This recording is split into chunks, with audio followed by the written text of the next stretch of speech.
चाहता हूं, देखें आप लोगों के पास ग्लैंड, हम आप लोगों की बॉडी के अंदर उस टिश्यू को कहते हैं, उन सेल्स को क्लस्टर ऑफ सेल्स को कहते हैं जो कि कोई सेक्रीशंस करते होते हैं। अब हमने क्या किया कि हमारे जो ग्लैंड्स होते हैं इनको हमने दो टाइप्स के अंदर डिवाइड कर दिया। एक वो ग्लैंड्स जो कि अपनी सेक्रीशंस को डायरेक्टली ब्लड के अंदर डालते होते हैं, उनको हम एंडोक्राइन ग्लैंड्स कह देते होते हैं। एक वो ग्लैंड्स जो कि अपनी सेक्रीशंस को डायरेक्टली ब्लड के अंदर नहीं डालते, बल्कि वो एक डक्ट के थ्रू डायरेक्टली स्किन के ऊपर डाल देते हैं, ठीक है, वो ब्लड के अंदर नहीं डाल रहे होते, तो उनको हम एक्सोक्राइन ग्लैंड्स कह देते होते हैं। तो वही वो कहता है कि ग्लैंड्स दैट प्रोड्यूस सब्सटेंसेस, ठीक है, जिनको हम क्या कहते होते हैं, हार्मोन्स, ठीक है, वो आप लोगों के ग्लैंड्स जो कि अपनी सेक्रीशंस को डायरेक्टली ब्लड के अंदर डाल रहे हैं, तो ये वाली जो सेक्रीशंस हैं इनको हम हार्मोन्स कहते हैं और इन ग्लैंड्स को हम एंडोक्राइन ग्लैंड्स कहते होते हैं। जबकि आप लोगों के ये जो एक्सोक्राइन ग्लैंड्स होते हैं ये डायरेक्टली डक्ट्स के थ्रू एक्सटीरियर ऑफ बॉडी के अंदर अपनी जो सेक्रीशंस हैं उनको डाल रहे होते हैं। अब हमने क्या किया कि हमारे ये जो एक्सोक्राइन ग्लैंड्स होते हैं इसमें हमने इसको तीन टाइप्स के अंदर डिवाइड कर दिया। तीन टाइप्स के अंदर कौन कौन सी डिवाइड कर दिया? एक होते हैं मीरोक्राइन ग्लैंड्स, एक होते हैं एपोक्राइन ग्लैंड्स, एक होते हैं होलोक्राइन ग्लैंड्स। अच्छा, अब आप लोग सोच रहे होंगे कि सर हमने इनको कौन सी बेस पे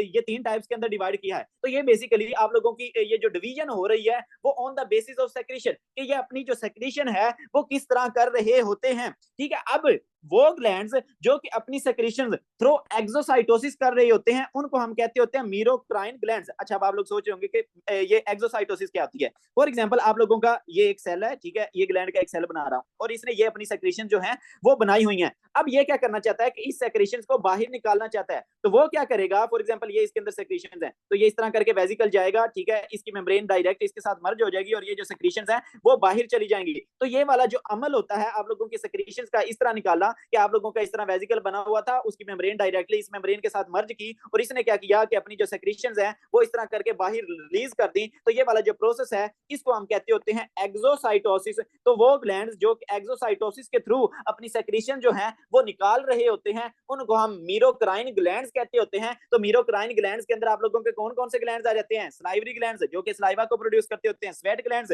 जो कि आप लोगों का स्वेट को प्रोड्यूस कर रहे होते हैं, ठीक है। तो आपको आई होप पता चल गया होगा कि व्हाट आर मीरोक्राइन ग्लैंड्स। दो ग्लैंड्स जो कि अपनी जो सेक्रेशन है वो थ्रू एक्सोसाइटोसिस कर रहे होते हैं उनको हम मीरोक्राइन ग्लैंड्स कहते हैं। और इसमें आप लोगों के दो तरह के ग्लैंड्स आ जाते हैं, salivary and sweat glands. Then दूसरी तरह के जो ग्लैंड्स हैं वो होते हैं एपोक्राइन ग्लैंड्स। अब ये वाले जो एपोक्राइन ग्लैंड्स होते हैं ये अपनी जो सेक्रेशंस हैं वो पिंचिंग ऑफ के थ्रू कर रहे होते हैं, ठीक है। फॉर एग्जांपल अगर आप लोग सोच लो कि ये आप लोगों का एक एपोक्राइन ग्लैंड का सेल है और इसने इधर अपनी जो सारी सेक्रेशंस वगैरह हैं वो बनाई हुई हैं। अब ये अपनी सेक्रेशंस को कैसे रिलीज करता है कि ये इधर से अपने सेल के पूरे पोर्शन को ही रिमूव कर देगा। वो पोर्शन जिसके अंदर सेक्रेशंस थी तो वो इस पूरे को ही रिमूव कर देगा, इस तरह करके इसको रिमूव कर देगा और ये इधर अपने लोगों की मेम्ब्रेन बन जाएगी और इस तरह करके ये जो सेक्रेशंस हैं वो रिलीज हो जाएंगी। तो वो वाले ग्लैंड्स जो कि अपनी सेक्रेशंस को, ठीक है, pinching off a portion of cell करके, ठीक है, अपना जो पूरा सेल का पोर्शन है उसको पिंच ऑफ करके बनाते होते हैं, सेक्रेशंस को रिलीज करते होते हैं, उनको हम कहते होते हैं एपोक्राइन ग्लैंड्स। और ये जो आप लोगों के एपोक्राइन ग्लैंड्स हैं इसकी एग्जांपल क्या होती है? Mammary glands. मेमरी ग्लैंड्स आप लोगों को पता है वो ग्लैंड्स जो कि आप लोगों का मिल्क प्रोड्यूस कर रहे होते हैं, ठीक है, मेनली आप लोगों को पता है कि कहां पे होते हैं, फीमेल्स के अंदर होते हैं, तो उनको हम क्या कहते हैं? एपोक्राइन ग्लैंड्स कहते होते हैं। देन हमारे पास लास्ट वन आ जाते हैं होलोक्राइन ग्लैंड्स, ठीक है। अब इसमें भी इसके वर्ड में ही आ रहा है होलो, इट मींस कि ये एज अ होल ही खत्म हो जाते हैं, एज अ होल ही डीजनरेट हो जाते हैं। फॉर एग्जांपल आप लोग इमेजिन करो कि ये वाला जो सेल है ये आप लोगों का होलोक्राइन ग्लैंड का है और इसके अंदर ये सारी सेक्रेशंस हैं। तो ये जब सेक्रेशंस को बाहर रिलीज करना चाहेगा तो ये खुद पूरे का पूरा ही डिसइंटीग्रेट हो जाता है, ठीक है। ये इधर से पूरे का पूरा ही खुद ब खुद ही मर जाता होता है, मतलब इधर से खत्म हो जाता है और इस तरह करके ये अपनी जो सेक्रेशंस हैं उनको रिलीज कर रहा होता है। तो ये वाले जो ग्लैंड्स होते हैं इनको हम होलोक्राइन ग्लैंड्स कहते होते हैं और इसकी जो एग्जांपल है वो सेबेशियस ग्लैंड्स है। और आप लोगों के ये जो सेबेशियस ग्लैंड्स हैं ये इनकी अभी मैं एक्नी के अंदर आप लोगों को इन डिटेल पढ़ाता हूं। तो आपकी स्किन के ऊपर जो ऑयल आ रहा होता है वो बेसिकली इन्हीं ग्लैंड्स की मेहरबानी है और इसी की वजह से एक्नी होती है। तो जनाब ये था हमारा एक्सोक्राइन ग्लैंड्स, बल्कि ग्लैंड्स का टॉपिक। ग्लैंड्स को हमने क्या कहा कि आप लोगों के वो क्लस्टर ऑफ सेल्स हैं जो कि सेक्रेशंस को प्रोड्यूस कर रहे होते हैं। इसको हमने दो टाइप्स के अंदर डिवाइड किया था, एक एंडोक्राइन ग्लैंड्स और दूसरे एक्सोक्राइन ग्लैंड्स। एंडोक्राइन ग्लैंड्स हम उन ग्लैंड्स को कह रहे थे जो अपनी सेक्रेशंस को डायरेक्टली ब्लड के अंदर डाल रहे थे, जबकि एक्सोक्राइन ग्लैंड्स हम उन ग्लैंड्स को कह रहे थे जो कि अपनी सेक्रेशंस को किसी डक्ट के अंदर डाल रहे थे। अब एक्सोक्राइन ग्लैंड को हमने तीन टाइप्स के अंदर डिवाइड कर दिया। एक को हमने कहा मीरोक्राइन जो कि अपनी सेक्रेशन जो है वो एक्सोसाइटोसिस के थ्रू कर रहे थे, दूसरे को हमने कह दिया एपोक्राइन जो कि अपनी जो सेक्रेशंस हैं वो अपना सेल का एक पोर्शन रिमूव करके कर रहे थे, जबकि तीसरे को हमने कह दिया होलोक्राइन जो कि अपनी जो सेक्रेशंस हैं वो अपने पूरे सेल को डिसइंटीग्रेट करके कर रहे थे। तो जनाब ये था हमारा topic of exocrine glands. Then आगे चलते हैं। आगे हमारे पास आ जाता है डर्माटोलॉजिकल मैक्रोस्कोपिक टर्म्स, ठीक है। अब ये बेसिकली ये जो सारी चीजें पढ़ा रहा हूँ यहां से आपको प्रॉपर एमसीक्यूज नहीं आना ये, लेकिन ये है कि ये आप लोगों की बेस लाजमी है एक्ने वाले टॉपिक को समझने के लिए। खैर हम बात करते हैं डर्माटोलॉजिक मैक्रोस्कोपिक टर्म्स। अक्सर आप लोगों ने ये वाली टर्म्स पढ़ी होंगी, मैक्यूल, पैच, फ्लांड, का। तो आज हम इनको समझते हैं कि ये किस चीज को डिस्क्राइब कर रही होती हैं। अब उसने कहा डर्माटोलॉजिक मैक्रोस्कोपिक, इट मींस कि आप लोग सामने अपनी आंख से देख रहे हो और आप लोगों को स्किन पे कोई प्रॉब्लम जो है वो नजर आ रही है। तो हमने क्या कहा कि हर वो जो प्रॉब्लम नजर आ रही है, आप लोगों की स्किन की जो भी एबनॉर्मेलिटी हो रही है, रैश आ रहा है, हमने हर रैश को एक स्पेसिफिक नेम दे दिया। अब उसमें कौन कौन सा आ जाता है? सबसे पहले आप लोगों के पास आपने सिंपल याद रख लेना है कि जो होंगे फ्लैट वाले, ठीक है, जो आप लोगों के फ्लैट वाली लीजन्स होंगी, फ्लैट वाले रैश होंगे, उनके लिए जो वर्ड्स यूज होंगे वो यूज होंगे मैक्यूल एंड पैच। अब आप लोग सोच रहे होंगे फ्लैट का क्या मतलब है? फ्लैट का मतलब है कि आपकी स्किन के ऊपर रैश सा तो बना होगा, लेकिन अगर आप ऊपर उसके ऊपर हाथ लगाओगे ना तो कोई आप लोगों को उभार सा फील नहीं होगा। जिस तरह आप लोग ये देख सकते हैं कि अगर इसके ऊपर मैं हाथ लगाऊंगा तो मुझे कोई उभार सा फील नहीं होगा। तो ये वाले जो रैशेस होते हैं इनको हम क्या कहते हैं? इनको हम मैक्यूल कहेंगे या पैच कहेंगे, ठीक है। अब मैक्यूल हम किसको कहेंगे? जो कि छोटा होगा, वो फ्लैट लीजन जो कि छोटी होगी, लेस देन 1 सेंटीमीटर होगी, उसको हम मैक्यूल कह देंगे। अब वो वाली लीजन जो कि मोर देन 1 सेंटीमीटर होगी, उसको हम पैच कह देते होते हैं, ठीक है। ये सिंपल क्या हो गए? ये फ्लैट हो गए। देन आपके पास वो लीजन जो कि रेज्ड होंगी, ठीक है, जिस तरह आप लोग ये सी वाली डायग्राम के अंदर देख सकते हैं कि ये रेज्ड लीजन है, तो इनको हम कहते होते हैं या पेप्यूल कहेंगे या प्लैक कहेंगे। अगर वो रेज्ड लीजन जो है वो 1 सेंटीमीटर से छोटी होगी तो उसको हम पेप्यूल कह देते हैं। अगर वही रेज्ड लीजन जो है 1 सेंटीमीटर से बड़ी होगी तो उसको हम प्लैक कह देते हैं। जिस तरह आप ये देख सकते हैं कि इसके जिस्म के बॉडी के ऊपर क्या बने हुए हैं? प्लैक बने हुए हैं।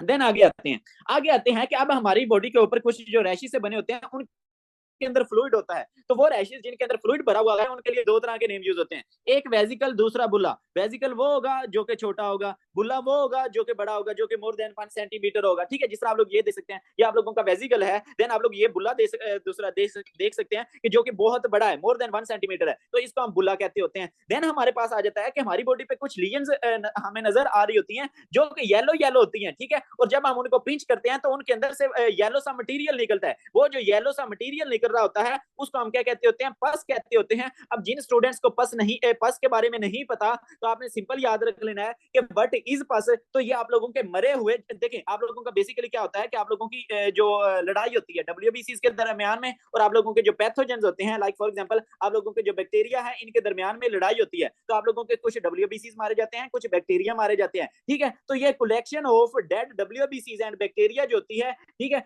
तो इसको हम क्या कह देते हैं? पस कह देते हैं। खैर आपको पता चल गया कि पस क्या थी, वो आप लोगों के डेड डब्ल्यूबीसी या बैक्टीरिया थे, ठीक है। तो अब आ गया कि वो जो वो आप लोगों की पस है वो एक जगह पे छोटे से एरिया के अंदर इस तरह करके अकामुलेट हो जाए, ठीक है, और आप लोगों का एक रैश सा बना दे, तो उसको हम क्या कहेंगे? उसको हम पस्ट्यूल कहेंगे। इसके नेम में भी यही आ रहा है, पस, ठीक है। तो आपने याद रख लेना कि पस्ट्यूल क्या है? वो वेजिकल जिसके अंदर क्या होगी? जिसके अंदर पस होगी। देन आपके पास आ जाता है व्हील। अब व्हील क्या होता है? अक्सर आप लोगों को अगर बहुत ज्यादा खारिश हो, ठीक है, तो उधर क्या होता है? उधर धब्बड़ सा बन जाता है, ठीक है। अगर आप लोग फॉर एग्जांपल ये एच वाली डायग्राम देख रहे हो, तो अगर आप लोगों को खारिश हो तो इस तरह करके आप लोगों के रैशेस से बन जाते हैं। तो ये वाले जो रैशेस होते हैं जो कि ऊपर से फ्लैट होते हैं, मतलब अगर आप हाथ लगाओ तो इनकी जो ऊपर वाली सरफेस होती है वो काफी ज्यादा फ्लैट होती है, तो इनको हम क्या कहेंगे? इनको हम व्हील्स कहते होते हैं। व्हील्स हैं क्या? ये आप लोगों के स्मूथ पेप्यूल्स या प्लेक्स हैं। ये हैं तो स्किन के ऊपर ही, लेकिन ये क्या होते हैं? ये आप लोगों के ऊपर से स्मूथ होते हैं। देखें हमने पेप्यूल और प्लेक को क्या कहा कि ये आप लोगों की स्किन के ऊपर इस तरह करके उभार से बन रहे होते हैं, लेकिन ये वाले जो होते हैं ये आप लोगों का चाहे पेप्यूल है चाहे प्लैक है ये स्मूथ नहीं होता। लेकिन व्हील्स की एक जो है कैरेक्टरिस्टिक ये है कि ये ऊपर से स्मूथ होता है। अगर आप इधर हाथ लगाओगे तो ये क्या होगा? ऊपर से स्मूथ होगा, स्किन ऊपर उभरी हुई होगी, लेकिन ये ऊपर से क्या होता है? स्मूथ होता है। तो इसको हम क्या कह देते हैं? इसको हम व्हील कह देते होते हैं। देन हमारे पास आ जाता है स्केल। स्केल के बारे में आपने सिंपल याद रख लेना है कि अगर आप लोग फॉर एग्जाम्पल आपकी जो स्किन है वो इस तरह करके ऊपर से ना उतर रही हो, ठीक है, मतलब कि बहुत ज्यादा ना उतर रही हो, हार्ड हो के ऊपर से उतर रही हो, तो उसको हम क्या कहेंगे? उसको हम स्केल कहते होते हैं। तो ये स्केल है क्या? बेसिकली आप लोगों का जो क्या कहते हैं डेड एपिडर्मल सेल्स होते हैं ना वो ऊपर से रिमूव हो रहे होते हैं, ठीक है। अब आपको पता है आप लोगों की स्किन की कौन सी लेयर थी सबसे ऊपर?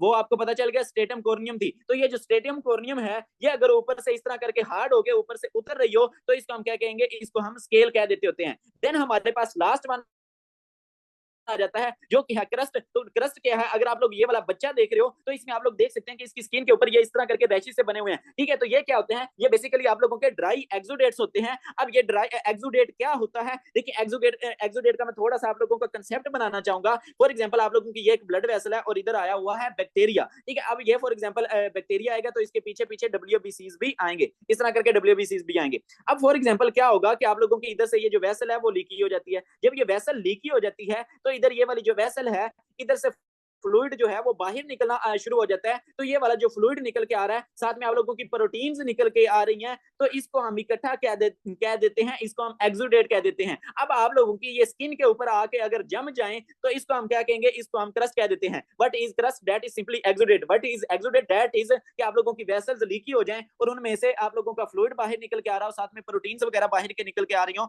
तो उसको हम क्या